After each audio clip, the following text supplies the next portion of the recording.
Hi hello ನಮಸ್ಕಾರ. ನಾನು ನಿಮ್ಮ ಪ್ರೀತಿಯ ರಾಮ್ ತಳವಾರ್, ಪತ್ರಕರ್ತರು, ಬೆಳಗಾವಿ ಜಿಲ್ಲೆ. ಇವತ್ತು ನಾನು ನಿಮಗೆ ಕರ್ನಾಟಕ ರಾಜ್ಯ ಆದಂಥ ಒಬ್ಬ ಹೊಸ ಪತ್ರಕರ್ತರನ್ನು ನಿಮಗೆ ಪರಿಚಯ ಮಾಡಿಸ್ಕೊಡ್ತೇನೆ.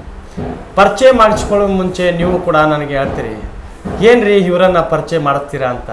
ಕರ್ನಾಟಕ ರಾಜ್ಯಕ್ಕೆ ಗೊತ್ತಿರುವ ಇವರನ್ನು ಪ್ರೀತಿಯಿಂದ ಎಲ್ಲರೂ ಕಾಕ ಅಂತ ಕರೀತಾರೆ ಅಂತ ನೀವೇ ಹೇಳ್ತೀರಿ. ನಾನು ಬೆಂಗಳೂರಿಗೆ ನನ್ನ ಕೆಲಸದ ನಿಮಿತ್ತ ಹೋಗಿದ್ದೆ. ಘಟಾಪುರಪ ಅಂದ ಊರಿಗೆ ನನ್ನ ಟ್ರೈನ್ ಮೂಲಕ ಇಳಿಯಬೇಕಾದ ಸನ್ನಿವೇಶ ನನ್ನ ಕಣ್ಣಿಗೆ ಕಾಣಿದ್ದು ನಂಬರ್ 1 ನ್ಯೂಸ್ ಸ್ಟುಡಿಯೋ. ಈ ಸ್ಟುಡಿಯೋನು ತುಂಬ ವರ್ಷಗಳಿಂದ ನಾನು ಕೇಳ್ತಾ ಬಂದಿದ್ದೆ. ಸೊ ಇದನ್ನು ಭೇಟಿ ಆಗಲಿಕ್ಕೆ ನನಗೊಂದು ಸುವರ್ಣ ಅವಕಾಶ ಸಿಕ್ಕಿತ್ತು. ಸೊ ಇಲ್ಲಿರುವಂಥ ಸಂಪಾದಕರಿಗೆ ನಾನು ಕರೆ ಮಾಡಿದಾಗ, ಬರ್ತೀನಿ, ಒಂದು 10 ನಿಮಿಷ ಇರಿ ಅಂತ ಹೇಳಿದರು. ನಾನು ಬಂದು ಭೇಟಿ ಆದಾಗ, ನಾನು ನಿಮ್ಮನ್ನು ಒಂದು ಇಂಟರ್ವ್ಯೂ ಮಾಡಬೇಕಂತ ಒಂದು ಸಮಯ ಕೇಳಿದಾಗ, ಆಯಿತು ಸರಿ ಬನ್ನಿ ಮಾಡೋಣ ಅಂತ ಹೇಳಿದರು. ಸೊ ಇವತ್ತು ಆ ವ್ಯಕ್ತಿ ನಮ್ಮ ಜೊತೆ ಇದ್ದಾರೆ. ಇವತ್ತು ಅವ್ರನ್ನು ಈ ಕಾರ್ಯಕ್ರಮಕ್ಕೆ ಅವರ ಜೀವನ ಚರಿತ್ರೆಯನ್ನು ಕೇಳ್ತೀವಿ. ಸರ್, ವಿಶೇಷ ಕಾರ್ಯಕ್ರಮಕ್ಕೆ ಸ್ವಾಗತ. ನಮಸ್ಕಾರ. ಇವರ ಜೀವನ ಬ್ಯಾಕ್ಗ್ರೌಂಡ್ ಏನು, ಇವರ ರಾಜಕೀಯ ಜೀವನದಲ್ಲಿ ನೇರ ದಿಟ್ಟ ತೋರಿಸುವಂಥ ಸುದ್ದಿಗಳನ್ನು, ಇವರಿಗೆ ಭಯ ಇಲ್ಲದ ವಾತಾವರಣಗಳು, ಇವರ ಬದುಕಿನ ಹಾದಿಗಳು, ಇವರು ಬಂದಂಥ ಎಲ್ಲ ಇವರ ಜೀವಿತಗಳನ್ನು ಎಲ್ಲ ನಿಮ್ಮ ಮುಂದೆ ಪಿನ್ ಟು ಪಿನ್ ಬಿಚ್ಚಿಡ್ತೀನಿ. ಸರ್, ಮೊದಲನೇದಾಗಿ ತಾವು ಬಂದ ಹಾದಿಗಳು ಸರ್, ತಮ್ಮ ಬಾಲ್ಯ ದಿನಗಳ ಬಗ್ಗೆ ಒಂದು ಏನು ಹೇಳ್ತೀರಿ ಸರ್? ನಾನು ಕಳೆದ 35 ವರ್ಷಗಳಿಂದ ನನಗೊಂದು ಭಾಳ ತುಂಬ ಹವ್ಯಾಸ ಇತ್ತು. ಯಾವಾಗಲೂ ಬೆಳಗ್ಗೆ ಹೋದ ತಕ್ಷಣ ಲೈಬ್ರರಿಯಲ್ಲಿ ಕುಂಡೋದು, ಗ್ರಂಥಾಲಯದಲ್ಲಿ ಕುಂಡೋದು, ಕೆಲವರ ಆದರ್ಶ ಪ್ರೇರಣೆ, ಕೆಲವು ಮಹಾನ್ ಪಿತಾಮಹಗಳ ಪುಸ್ತಕಗಳನ್ನ ಓದೋದು, ದೈನಂದಿನವಾಗಿ ದಿನಪತ್ರಿಕೆಗಳನ್ನ ಓದೋದು ಬಹಳ ಹವ್ಯಾಸ ಇತ್ತು ನನಗೆ. ನಾನು 7ನೇ ಕ್ಲಾಸ್ದಿಂದಲೂ ನನಗೆ ಯಾವಾಗ ಲೈಬ್ರರಿಯನ್ನು ಬಂದ್ ಮಾಡ್ಕೊತ ಹೋಗ್ತಿದ್ದ ಅಂಗಡಿ, ಆ ಗ್ರಂಥಾಲಯ, ಅಲ್ಲಿವರೆಗೆ ನಾ ಕೂತಿರ್ತಿದ್ದೆ. ಕೊನೆಯ ಬಾರಿಗೆ ನನ್ನನ್ನು ಹೊರಗೆ ಹಾಕ್ತಿದ್ದವು. ಆ ಎಲ್ಲ ಪುಸ್ತಕ ಓದಿ ಹೊರಗೆ ಹಾಕೋ ತನಕ, ಕೀಲಿ ಹಾಕೋ ತನಕ ನಾನು ಬಿಡ್ತಿರ್ಕಿಲ್ಲ. ನಾನು ಹೊರಗೆ ಹಾಕಿನ ಕೂಡ್ತಿದ್ದ. ಕ್ರಮೇಣವಾಗಿ ನನಗೆ ಓದೋ ಹವ್ಯಾಸ ಬಂತು, ಬರೆಯೋ ಹವ್ಯಾಸ ಬಂತು. ಏನೋ ಒಂದು ಜೀವನದಾಗ ಸಾಧನೆ ಮಾಡಬೇಕು. SSLC ಆಯಿತು, PUC ಆಯಿತು, BAಗೆ ಹೋದೆ. ಪ್ರತಿಯೊಂದು ಯಾವ್ಯಾವ ಸರ್ಕಾರಿ ನೌಕರಿ ಸಹಿತ ಬಂದು ಎಲ್ಲನೂ ಧಿಕ್ಕರಿಸಿದೆ. ನಾನು ಯಾರ ಹತ್ರನೂ ಗುಲಾಮಾಗಿರಬಾರ್ದು. ನನ್ನದೇ ಆದಂಥ ಒಂದು ಸ್ವಾಯತ್ತತೆ, ಏನಾದರೂ ಒಂದು ಸಂಘಟನೆ ಮಾಡಿ ರಾಜ್ಯಾದ್ಯಂತ ಒಂದು ಬೆಳಕು ಮೂಡಿಸುವಂಥ ಒಂದು ಸಾಧನೆ ಮಾಡಬೇಕನ್ನೋದು ಈ ಪತ್ರಿಕೋದ್ಯಮಕ್ಕೆ ನಾನು ಧುಮುಕಿದೆ. ಕಳೆದ 30 ವರ್ಷಗಳ ಕರಾಳ ಕೃತ್ಯದಲ್ಲಿಯೂ ಸಹಿತ ಅನೇಕ ಅನಾಹುತಗಳನ್ನ ಎದುರಿಸಿದೆ, ಅನೇಕ ಅಡೆತಡೆಗಳನ್ನ ಎದುರಿಸಿದೆ. ಎಷ್ಟೋ ಜನ ತುಳಿಲಿಕ್ಕೆ ಪ್ರಯತ್ನ ಪಟ್ಟರು, ಆದರೆ ನಾನು ಬೆಳೆದೇ ತೀರ್ಬೇಕನ್ನೋದು ಹವ್ಯಾಸ ಬಂತು. ಆದರೆ ಕೆಲವು ಜನ ನನ್ನನ್ನು ತೀಕ್ಷ್ಣ ದೃಷ್ಟಿಯಿಂದ ನೋಡಿದರು, ಕೆಲವರು ಹಲ್ಲೆ ಮಾಡುವಂಥ ಪರಿಸ್ಥಿತಿಯಲ್ಲಿ ನೋಡಿದರು, ಅನೇಕ ಬೆದರಿಕೆಗಳನ್ನು ಒಡ್ಡಿದರು. ಯಾಕಂದರೆ ಇವತ್ತು ಪತ್ರಿಕೋದ್ಯಮದ ಲೋಕದ ಸಾಮ್ರಾಜ್ಯ ಯಾರ ಹತ್ರ ಇದೆ ಅಂತ ನಿಮಗಂತೂ ಗೊತ್ತಿದೆ. ನೀವು MA ಜರ್ನಲಿಸಮ್ ಮಾಡಿದಿರಿ, ನನಗೆ ತುಂಬ ಹೆಮ್ಮೆ. ನೀವು ನನ್ನ ಸಂದರ್ಶನ ತೊಗೋತಾ ಇದ್ದೀರಿ ಅಂತ. ಒಂದು ಚಿಕ್ಕ ವಯಸ್ಸಿನಲ್ಲಿ ಒಂದು MA ಜರ್ನಲಿಸಮ್ ಆದಂಥ ಒಬ್ಬ ರಾಮ್ ತಳವಾರ್ ಅನ್ನೋ ಹುಡುಗ ನಂದೊಂದು ಇಂಟರ್ವ್ಯೂ ತೊಗೋತಾನಂದರೆ ನಿಜಕ್ಕೂ ಒಂದು ಪ್ರೇರಣೆ ಆಗಬೇಕು. ಆದರೆ ಈಗಿನ ಮಾಧ್ಯಮ ನಿಮ್ಮದು ಭಾಳ ಸುಲಭ ಮಾಧ್ಯಮ. ಅನೇಕ ಆಧುನಿಕ ತಂತ್ರಜ್ಞಾನ ಬಂತು, ಅನೇಕ ನಿಮ್ಮದು ಎಲೆಕ್ಟ್ರಾನಿಕ್ ಮೀಡಿಯಾ ಬಂತು. ತಕ್ಷಣ 1 ನಿಮಿಷದಲ್ಲಿ ನೀವು ಹಾಕ್ತೀರಿ. ನಾವು ಮಳೆ ಜೋಡಿಸ್ಬೇಕು, ಬೆಳಿಗ್ಗೆ ಎದ್ದ ತಕ್ಷಣ ರಾತ್ರಿ 12 ಗಂಟೆಗೆ ಪ್ರೂಫ್ ರೀಡಿಂಗ್ ಆಗಬೇಕು, ತಕ್ಷಣ ಅವಾಗ 6 ಗಂಟೆಗೆ ನಾವು ಪತ್ರಿಕೆ ಮನೆ ಹಂಚಬೇಕು. ಅಂಥ ಕಠಿಣ ಪರಿಸ್ಥಿತಿಯಲ್ಲಿಯೂ ಸಹಿತ ನಾವು ಒಂದು ಅಕ್ಷರ ತಪ್ಪು ಬರೆದರೂ ಸಹಿತ ನಮ್ಮ ಮೇಲೆ ಕಲ್ಲಿನಿಂದ ಎಗರ್ತಿದ್ರು ಆಗಿನ ಜನ. ಇದು ನಮ್ಮ ಬೆಳೆದ ಬಂದ ದಾರಿ, ಹವ್ಯಾಸ, ವ್ಯಾಮೋಹ, ಹಠ. ಈ ನನ್ನ ಗುರಿ ತಲುಪಲಿಕ್ಕೆ ಒಂದು ಕಾರಣೀಭೂತ. ಸರ್, ಎಲ್ಲರ ಬದುಕಿಗೆ ಒಂದು ಪತ್ರಿಕಾ ಮಾಧ್ಯಮದಾಗ ಒಂದು ರೋಲ್ ಮಾಡೆಲ್ ಇರ್ತಾರೆ ಸರ್. ನೀವು ಬಾಲ್ಯದಲ್ಲಿದ್ದಾಗ ನೀವು ಯಾರನ್ನ ರೋಲ್ ಮಾಡೆಲ್ ಆಗಿ ತೊಗೊಂಡಿರಿ? ನೀವು ಪತ್ರಿಕಾ ಮಾಧ್ಯಮದಲ್ಲಿ ನಾನು ಬೆಳಿಬೇಕಂತ ನನ್ನನ್ನು ನಾನು ಗುರುತ ಮಾಡ್ಕೊಂಡಿದ್ದೆ ಮೊಟ್ಟ ಮೊದಲನೇ ಬಾರಿಗೆ ಖಾದ್ರಿ ಶಾಮಣ್ಣ ಅವರನ್ನು, ಆಮೇಲೆ ಲಂಕೇಶ್ ಅವರನ್ನು ನಾನು ಗುರು ಮಾಡಿಕೊಂಡೆ, ಪಾಟೀಲ್ ಪುಟ್ಟಪ್ಪ ಅವರನ್ನು ನಾನು ಗುರು ಮಾಡಿಕೊಂಡೆ, ಸುರೇಂದ್ರ ದಾನಿ ಅವರನ್ನು ನಾನು ಗುರು ಮಾಡಿಕೊಂಡೆ, ರಂಗನಾಥ ದಿವಾಕರ್ ರಾಜ್ಯಪಾಲರಿದ್ದರು, ಸಂಯುಕ್ತ ಕರ್ನಾಟಕ ಪತ್ರಿಕೆಯ ಸಂಪಾದಕರಿದ್ದರು, ಅವರು ನನ್ನ ಗುರುಗಳಾದರು.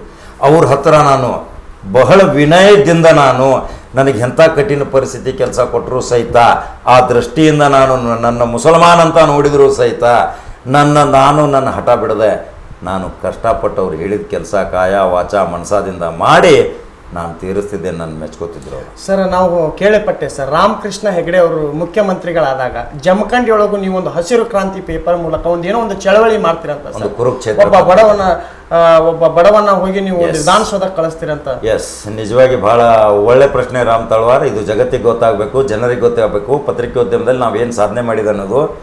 ಈ ಪ್ರಶ್ನೆ ತುಂಬ ಬಹಳ ಅತ್ಯುತ್ತಮ ಪ್ರಶ್ನೆ. ಇದೇ ಜಮಖಂಡಿಯಲ್ಲಿ ಬಾಬುರೆಡ್ಡಿ ತುಂಗಾಳ್ ಅಂತ ಕುರುಕ್ಷೇತ್ರ ಪತ್ರಿಕೆ ಸಂಪಾದಕರಿದ್ದರು, ನಮ್ಮ ಜೊತೆ ಒಡನಾಟಿ ಸಂಬಂಧ. ದೈನಂದಿನವಾಗಿ ಒಂದು ಸಿಂಗಲ್ ಇಡ್ಲಿ ತಿಂದು ನಾವು ಪತ್ರಿಕೋದ್ಯಮ ನಡೆಸೋರು.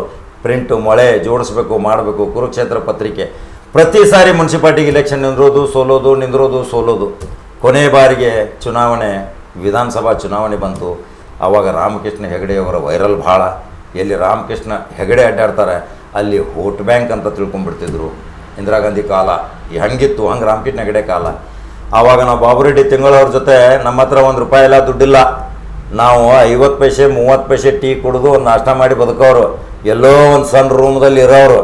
ಆವಾಗ ಬಾಬುರೆಡ್ಡಿ ತಿಂಗಳಿಗೆ ಹೇಳಿದ್ವಿ ನಾವು, ನಾಮಿನೇಷನ್ ತುಂಬ್ರಿ, ₹250 ಆವಾಗ ತುಂಬೋದು ನಾಮಿನೇಷನ್ ಫೀ.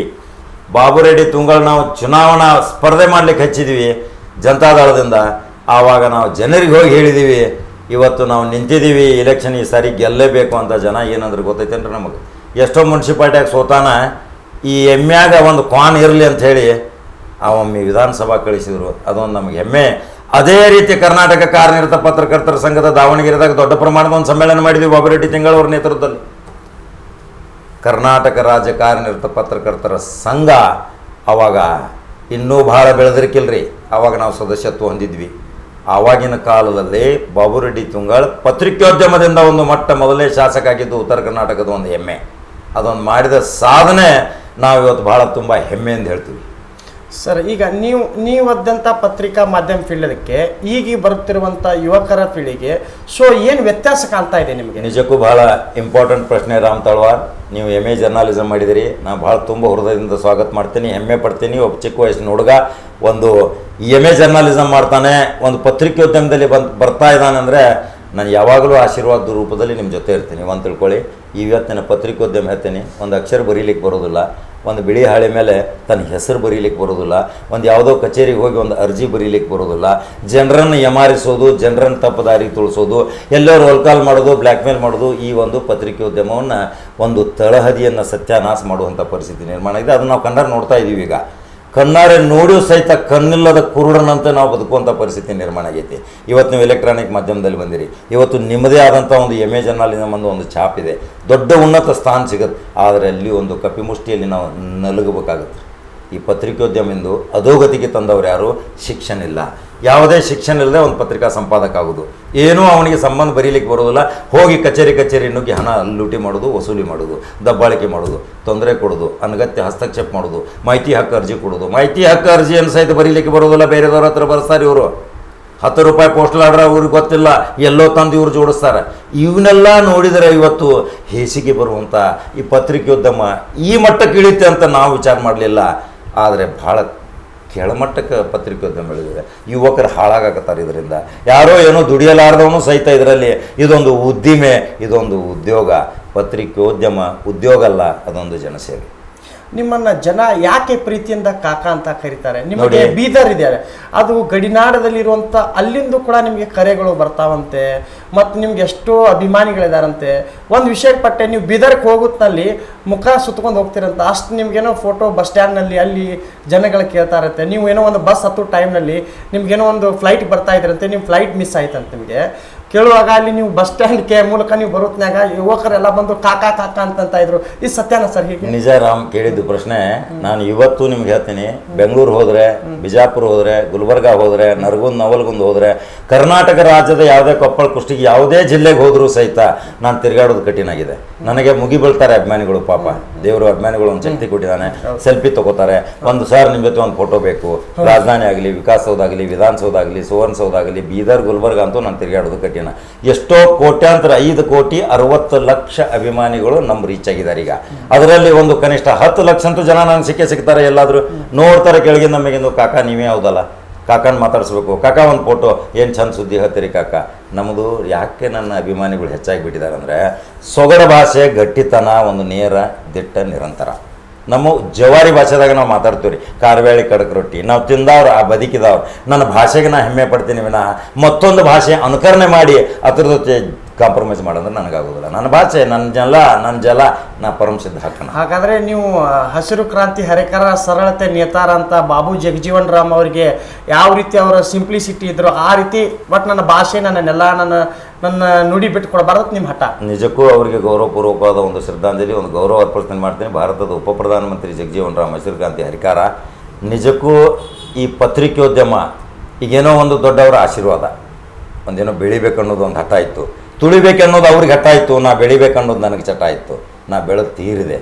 ಆದರೆ ಮಹಾತ್ಮರ ಆಶೀರ್ವಾದ, ನೀವು ಜಗಜೀವನ್ ರಾಮ್ ಹೆಸರು ಹೇಳಿದ್ರಿ, ಅಂಥವ್ರು ಆಶೀರ್ವಾದ ನನಗಿರ್ಬೋದು, ಯಾಕೆ ಇರಲಿಕ್ಕಿಲ್ಲ, ನನ್ನ ತಂದೆ ತಾಯಿಗಳ ಆಶೀರ್ವಾದ. ಸರ್ ಇನ್ನೊಂದು ಚಿಕ್ಕ ಪ್ರಶ್ನೆ ಕೇಳಬೇಕು. ನೀವು ರಾಜಕೀಯ ವಿಷಯಕ್ಕಂತ ಬಂದಾಗ ಸರ್, ನೀವು ಪತ್ರಕರ್ತರಾಗಿದ್ದಾಗ ನೀವು ಶಾಸಕರನ್ನ ಇಂಟರ್ವ್ಯೂ ಮಾಡ್ತೀರಾ, ಮಂತ್ರಿಗಳನ್ನ ಇಂಟರ್ವ್ಯೂ ಮಾಡ್ತೀರಾ, ಮುಖ್ಯಮಂತ್ರಿಗಳನ್ನು, IAS ಅಧಿಕಾರಿಗಳನ್ನು, KS ಅಧಿಕಾರಿಗಳನ್ನು, ಇವರೆಲ್ಲರನ್ನೂ ಎಷ್ಟೋ ಜನರ ಭ್ರಷ್ಟರನ್ನು ನೀವು ಬಲೆ ಹಾಕಿದ್ದೀರಿ ನಿಮ್ಮ ಸರ್ವಿಸ್ನಲ್ಲಿ, ನಾವು ಕೂಡ ಕೇಳಿಪಟ್ಟಿದ್ದೀವಿ. ಸೊ ನಿಮಗೆ ಕೆಲವೊಂದು ಬೆದರಿಕೆ ಕರೆಗಳು ಬರ್ತವೆ, ನಿಮಗೊಂದು ನಿಮ್ಮದೇ ಆದಂಥ ಒಂದು ಫೋನ್ ಕರೆಗಳು ಬರುವಾಗ ಒಂದು ನಿಮ್ಗೆ ಯಾವ ಥರ ಭಯ ಅನ್ನಿಸ್ಲಿಲ್ಲ ಸರ್? ಹೇಗೆ ನೋಡಿ, ಅನೇಕ ಬೆದರಿಕೆಗಳ ಕರೆಗಳು ಬಂದು, ಯಾವುದೋ ಒಂದು ಶಾಸಕನ ಒಂದು ಹಗರಣ ತೆಗೆಯುವಾಗ, ಯಾವುದೇ ಒಂದು ಭ್ರಷ್ಟ ಅಧಿಕಾರಿಗಳನ್ನ ಹಗರಣ ತೆಗೆಯುವಾಗ ಅನೇಕ ರೀತಿಯ ಕಾಗದ ಪತ್ರಗಳನ್ನ ನಾವು ತಯಾರು ಮಾಡಬೇಕಾಗುತ್ತೆ, ಅದನ್ನು ಲಿಖಿತವಾಗಿ ಅವರಿಂದ ತೊಗೋಬೇಕಾಗುತ್ತೆ ಕಚೇರಿಯಿಂದ. ತಗೊಳ್ಳುವಾಗ ಅನೇಕ ಗುಂಡಾಗಳು ಅನೇಕ ರೀತಿಯ ಬೆದರಿಕೆಗಳನ್ನ ಒಡ್ಡಿದರು. ಆದರೆ ಕೊಲ್ಲೋನ್ಗಿಂತ ಸಾಯೋನ್ಗಿಂತ ಆ ಕಾಪಾಡೋನ ಮೇಲಲ್ಲ, ಕೊಲ್ಲೋನ್ಗಿಂತ ಕಾಪಾಡೋನ ಮೇಲೂ ಆ ದೃಷ್ಟಿಯಿಂದ ನಾನು ಇವತ್ತು ಹೇಳ್ತೀನಿ, ನಾನು ನೇರವಾಗಿ ಹೋಗ್ತೀನಿ. ಅವನ ಮೇಲೆ ಒಂದು ನಂಬಿಕೆ ಇದೆ, ನನ್ನ ಅಭಿಮಾನಿಗಳ ಆಶೀರ್ವಾದ ಇದೆ, ನನಗೆ ಯಾವುದು ಆಗಿಲ್ಲ, ಆಗೋದು ಇಲ್ಲ ಅಂತ ನನಗೆ ಭಾವನೆ ಇದೆ. ಆದರೆ ಅವರು ಅದೇ ಆಸೆ ಪಟ್ಟರೆ ಅವಾಗ ನಾನು ಇರೋದೇ ಇಲ್ಲ, ಅವಾಗೇನು ಮಾಡ್ತಾರೆ? ರಾಮ್, ಇವತ್ತು ನೋಡ್ರಿ, ಯಾವುದೇ ಪತ್ರಿಕೋದ್ಯಮ ಆಗಲಿ, ಯಾವುದೇ ಒಂದು ಉದ್ಯೋಗದಲ್ಲಿ ಆಗಲಿ, ಗುಂಡಾಗಿರಿ, ಹೇಯ ಕೃತ್ಯಗಳು ಪ್ರತಿಯೊಂದು ಫೀಲ್ಡ್ದಲ್ಲಿ ಇದಾವೆ. ಅದನ್ನು ಎದುರಿಸ್ಬೇಕು ನಾವು. ಹೆದರದೆ ನಾವು ಕೂತೀವಿ, ಹೆದರಿ ನಾವು ಆಮೇಲೆ ಬೆಳೆಯೋದಿಲ್ಲ. ಹಂಗಾರೆ ನೀವು ಹೇಳೋ ಪ್ರಕಾರ ನಾ ಸತ್ಯಕ್ಕೆ ನಾ ಪರವಾಗಿರ್ತೀನಿ, ವಿರೋಧ ನಾನು 100%. ನೀವು ಅದಕ್ಕೂ ಹೆದರಲ್ಲ? ಹೆದರು ಅನ್ನೋದು ನನ್ನ ಮನಸ್ಸಿನಲ್ಲಿಯೂ ಇಲ್ಲ, ನನಗೆ ಕನಸು ಮನಸ್ಸಿನಲ್ಲೂ ಬರೋದಿಲ್ಲ. ನಿಮ್ಮ ಹೆಸರು ಇವತ್ತು ಬೆಳಿಬೇಕಾದ್ರೆ ನೀವು ಸತ್ಯದ ಪರ ನಿಜವಾಗಿ ಕರೆಕ್ಟ್, ಆ ಧನಿ ಕರೆಕ್ಟ್.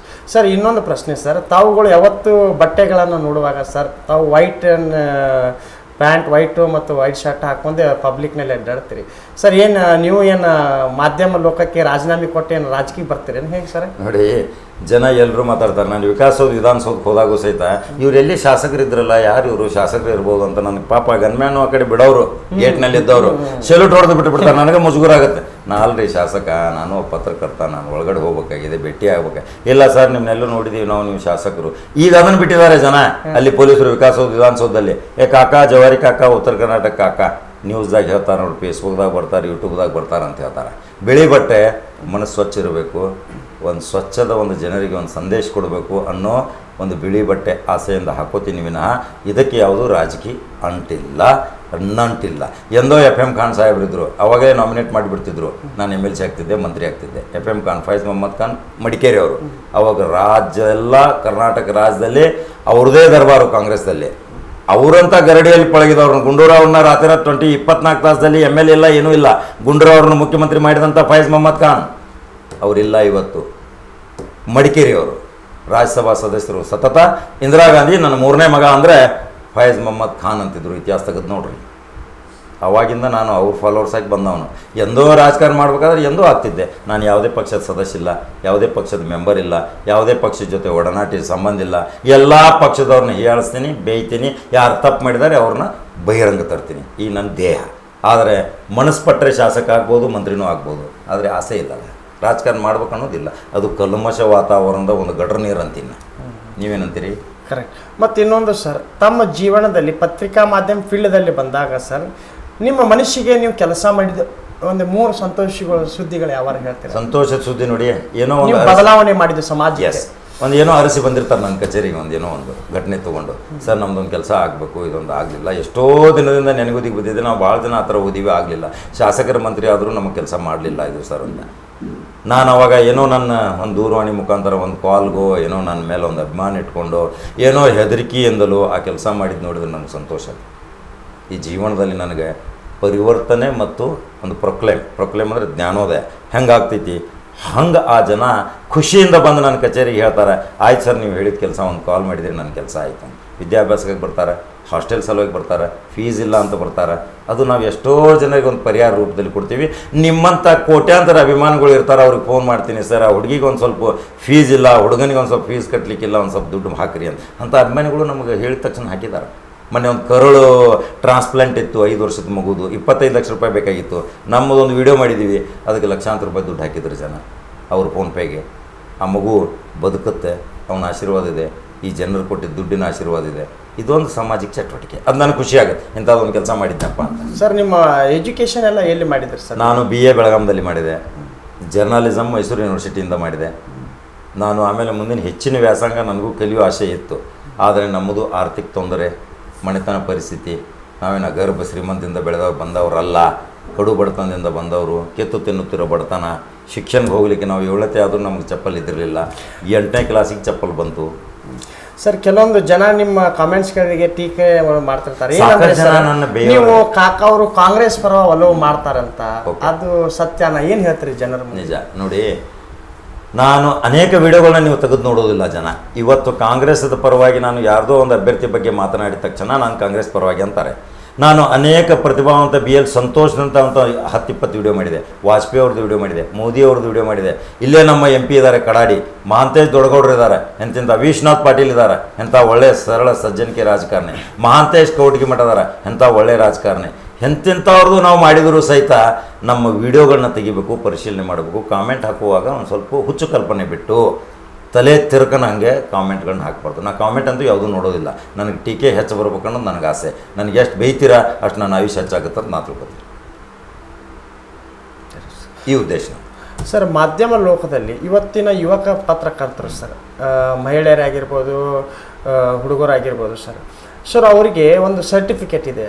ಸೊ ಮಾಧ್ಯಮ ಲೋಕದಲ್ಲಿ ಅವರಿಗೆ ಬೆಳೆಯೋಕ್ಕೆ ಒಂದು ಸರಿಯಾದಂಥ ಒಂದು ವೇದಿಕೆ, ಪ್ಲ್ಯಾಟ್ಫಾರ್ಮ್ ಸಿಗ್ತಾ ಇಲ್ಲ. ಆ ಪ್ಲ್ಯಾಟ್ಫಾರ್ಮ್ದಿಂದ ಅವ್ರಿಗೆ ಜೀವನವೇ ಹಾಳು ಮಾಡ್ಕೊತಾ ಇದ್ದಾರೆ. ಸೊ ಈಗ ನೀವು ಎಷ್ಟೋ ನಕಲಿ ಪತ್ರಕರ್ತರು ಅಂತ ಕೇಳ್ತಾ ಇದ್ದೀರಿ, ಅಧಿಕೃತ ಪತ್ರಕರ್ತರು ಸರ್.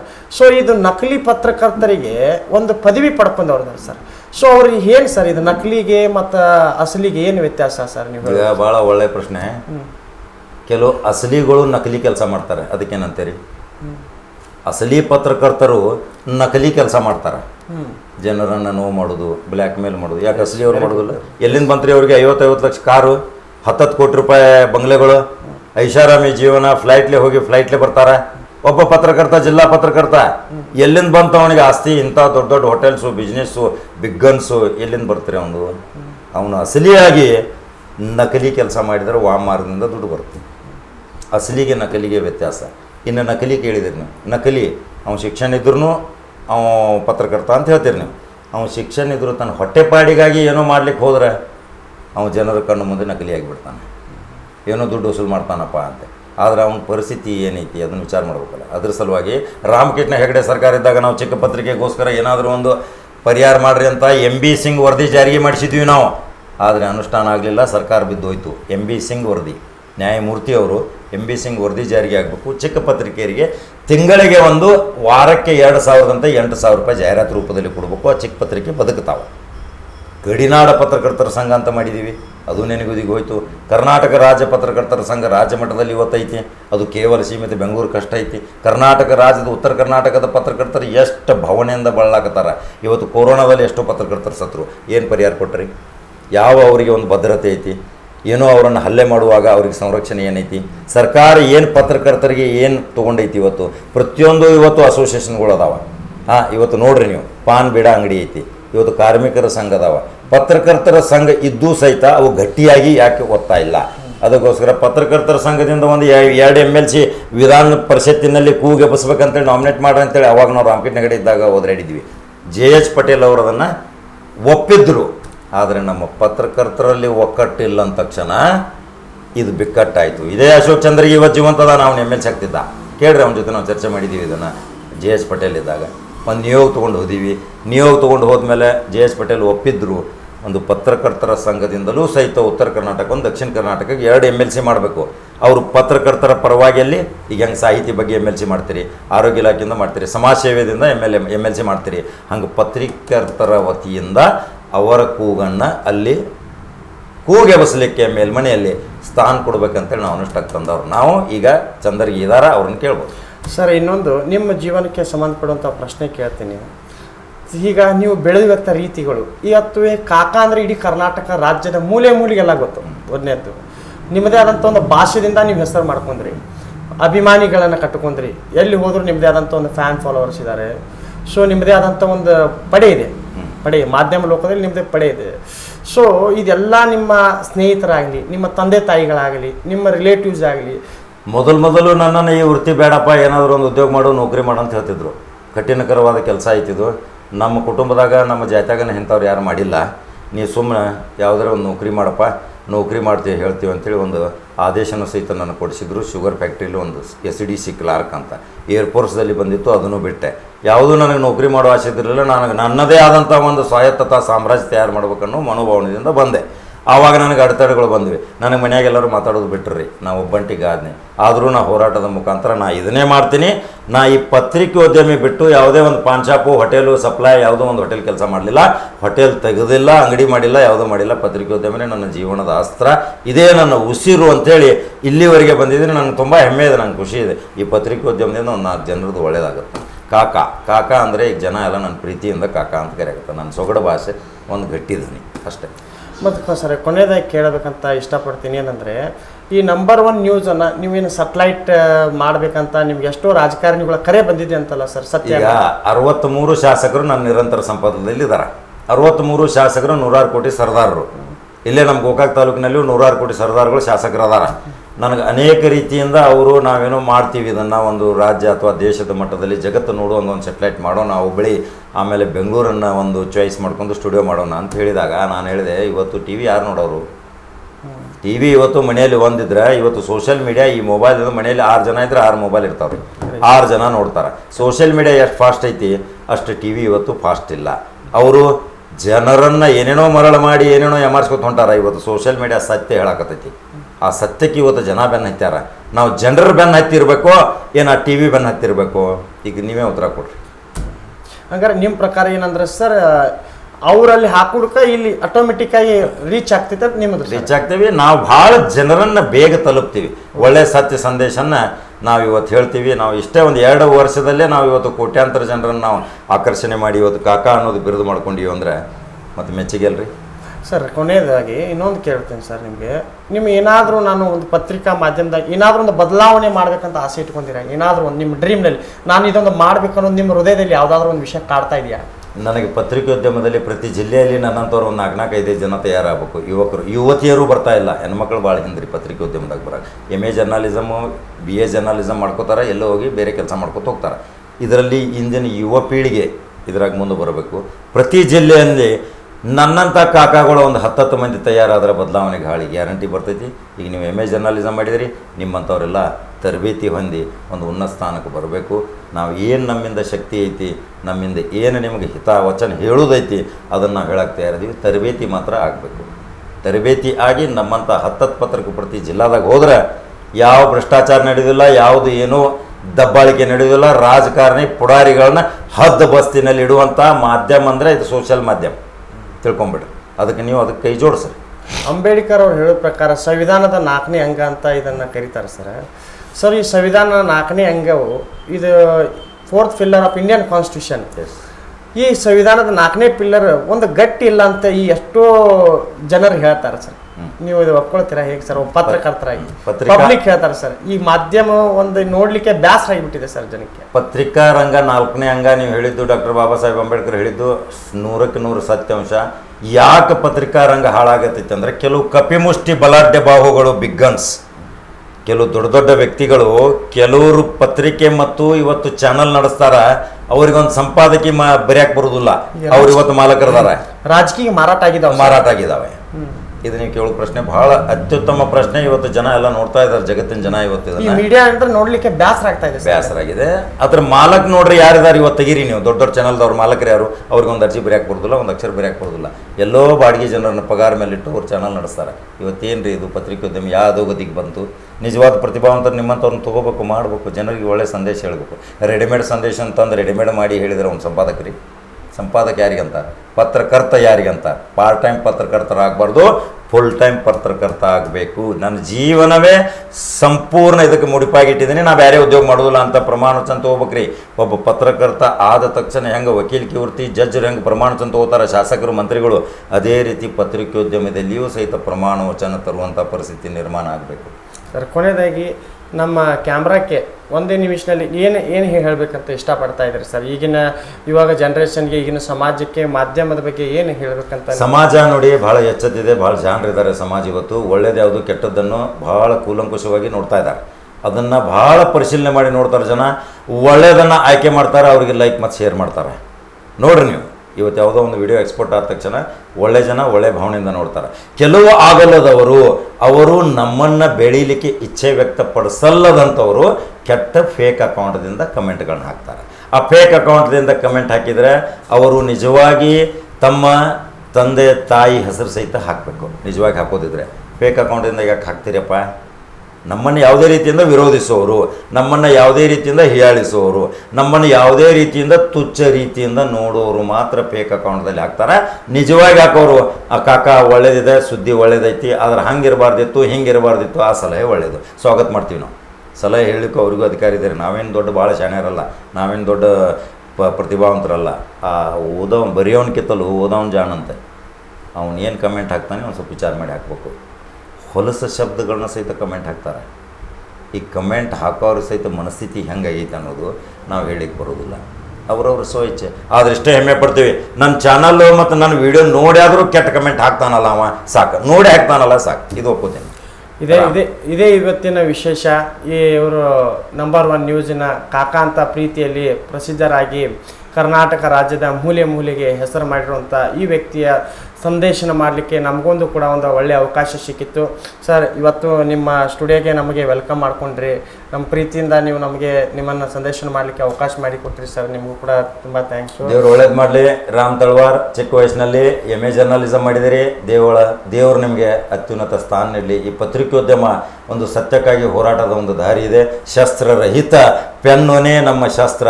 ಆ ಶಸ್ತ್ರವೇ ನಮಗೆ ಪೆನ್ ಅಂತ ತಿಳ್ಕೊಂಡು ಇವತ್ತು ನೀವು ಮುನ್ನುಗ್ರಿ. ದೇವರು ನಿಮ್ಗೆ ಒಳ್ಳೆಯ ಅವಕಾಶ ಇದೆ, ಅದ್ಭುತ ಅವಕಾಶ ಇದೆ. ಅದೇ ರೀತಿ ಇದು ನಂಬರ್ 1 ನ್ಯೂಸ್ ಚಾನಲನ್ನು ಕೂಡ ನೀವು ಸಬ್ಸ್ಕ್ರೈಬ್ ಮಾಡಿರಿ. ಮತ್ತು ಅದೇ ರೀತಿಯಾದಂಥ ಇವತ್ತಿನ ನಮ್ಮಂಥ ಯುವಕ ಪತ್ರಕರ್ತರಿಗೆ ನೀವು ಪ್ರೋತ್ಸಾಹ ಮಾಡಬೇಕು. ಮತ್ತು ಈ ಸಮಾಜ ಕಟ್ಟಕಡೆಗೆ ಬಾಬಾ ಸಾಹೇಬ್ ಅಂಬೇಡ್ಕರ್ ಅವರು ಕೊಟ್ಟಂಥ ಸಂವಿಧಾನವು ಸತ್ಯದ ದಾರಿಯಲ್ಲಿ ನಡೀತಾ ಈ ನಂಬರ್ 1 ನ್ಯೂಸ್ ಚಾನಲ್ಗೂ ಕೂಡ ಒಳ್ಳೆಯದಾಗಲಿ ಅಂತ ಇವತ್ತಿನ ನನ್ನ ಕಾರ್ಯಕ್ರಮವನ್ನು ಇಲ್ಲಿಗೆ ಮುಗಿಸ್ತಾ ಇದ್ದೀನಿ. ನಮಸ್ಕಾರ ಎಲ್ಲರಿಗೂ.